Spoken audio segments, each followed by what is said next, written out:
Alright, so today we're talking about Sabaton.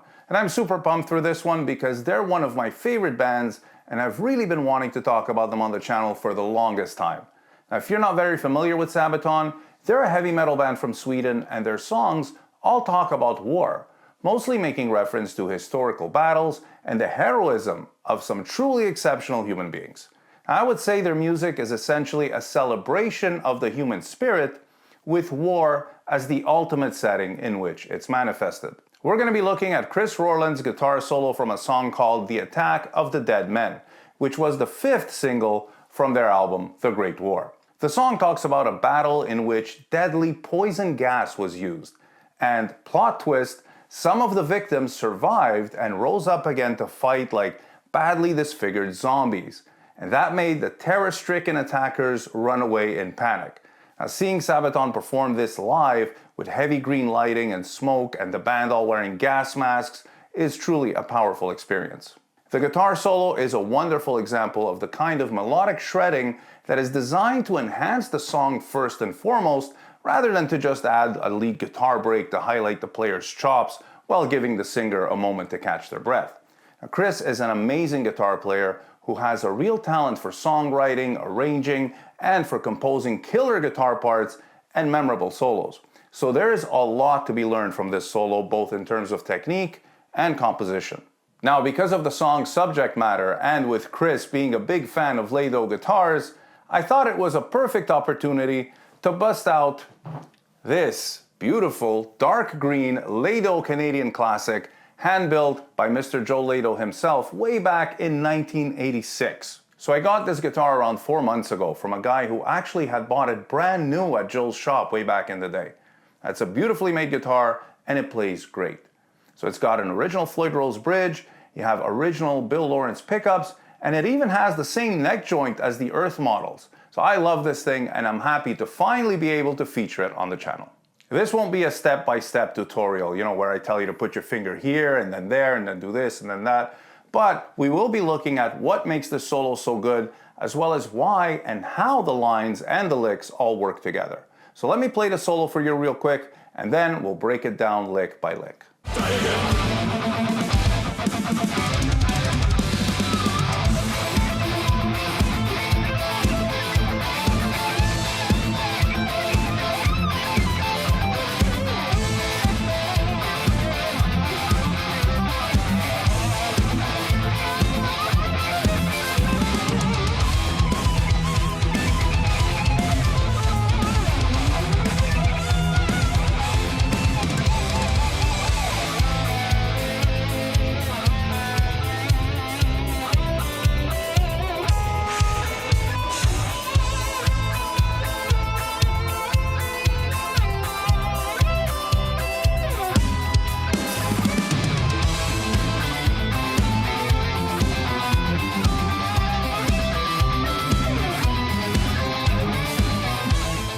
Okay, now on to the tutorial part of the video. So let's start by looking at what the accompaniment is doing so that we know exactly what it is that we're soloing over. So we're in the key of A minor, and it's basically a very common 1-6-7-1 progression, only it's played as dyads over an open string as a pedal point.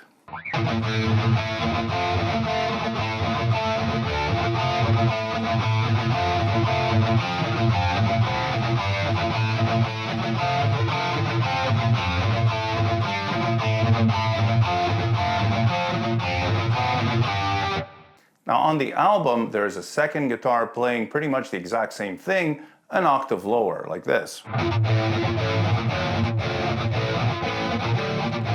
etc.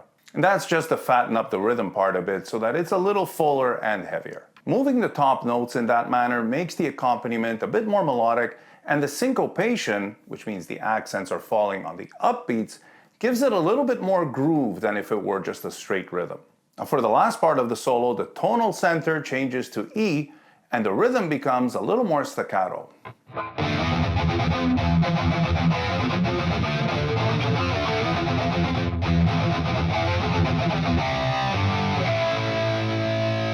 Now this isn't really a key change, as we're still essentially in the key of A minor. It's more of a brief modal shift to E Phrygian to make things more interesting as the solo reaches its climax. In fact, the progression ends very naturally on an A chord. Now let's look at how Chris's solo works over all of that. So he starts things off with this really cool sounding lick that's essentially just an A power chord broken down.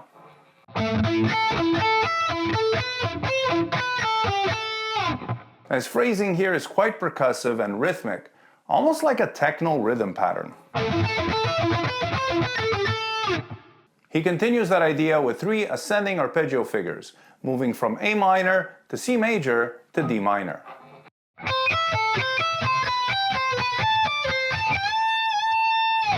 I like what he does here, where he hits the A on the 17th fret of the first string quickly as a foreshadowing of the long bend from G to A that follows. Now that is such a cool move, and it's a bit bluesy, kind of like something Billy Gibbons would do. And what's even cooler is that he'll do a similar thing again at the end of the solo. He continues with the bluesy phrasing here, but then from there he slides all the way up to the 24th fret and ends with this really slick descending lick in the 17th position. Now this guitar has 22 frets, so I have to slide up to the 22nd while bending up a whole step to hit that note, but either way.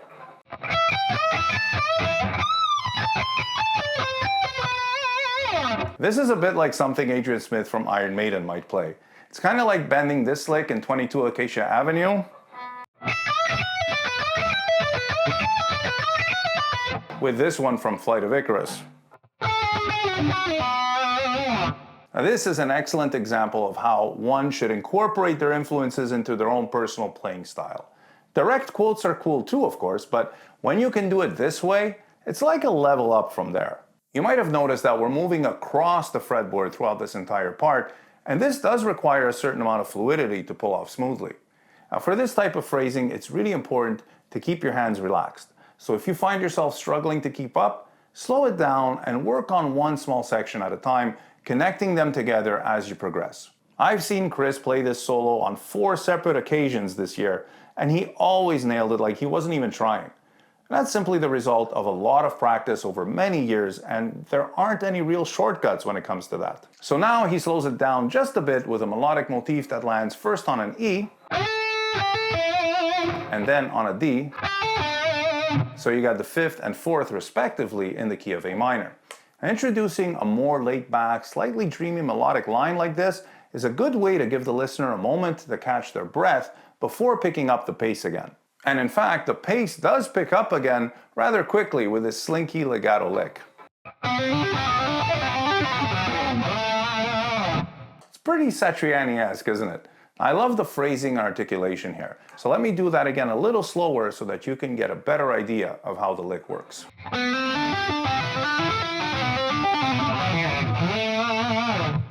It's important for a solo with this much melody to have a run like this, where it's just a bit flashy and cool sounding, so that you're creating a bit of a disruption and keeping things exciting for the listener. The next lick picks up directly from the end of that legato run, and this will close the main part of the solo before we go to that last section in E.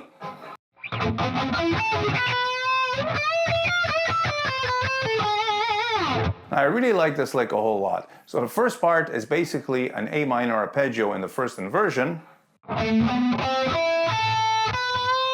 And the second half reminds me a bit of Dave Murray. But also it ends on this G sharp, which leads so beautifully into the next lick. That's because Chris will then use an E Phrygian dominant scale over the E Phrygian accompaniment. So instead of playing a G natural,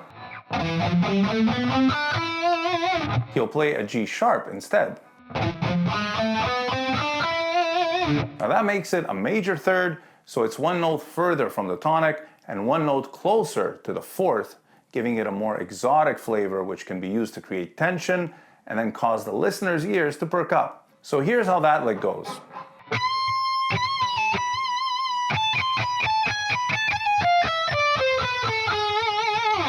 This is how you know that a guitar player is really good at composition, because just by making that one note sharp, the lick goes from feeling like something that stands out on its own to something exciting like it's leading to a big climax.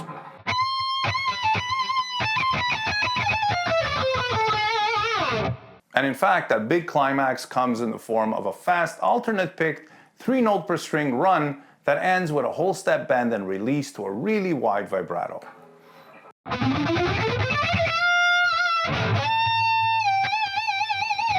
And notice he does that thing again where he plays a note and then reiterates it by bending to it from the next lower note. Now these little phrasing techniques are what give a solo a more expressive, vocal-like quality. And it's especially important when playing faster or more technical solos so that you keep the listener engaged and emotionally connected. It's really worth taking the time to study and practice this sort of thing so that you can incorporate it more naturally into your own playing. If you're a fan of Sabaton, I hope this was a fun watch, and maybe you even gained a deeper appreciation for this awesome solo. If you're not as familiar with their music, I highly recommend you check out their discography because they're a phenomenal band with fantastic songs. Also, watch some live performances here on YouTube because they put on some of the best shows that I've ever seen. Their music also features some really great guitar work, riffs, rhythm parts, and solos that are truly memorable and they get stuck in your head immediately. I'm working on a video about things I like about this band and their music in general, so stay tuned for that at some point in the not too distant future. Let me know your thoughts and questions in the comments, and as always, thank you all so much for watching, and stay tuned for more licks of the beast.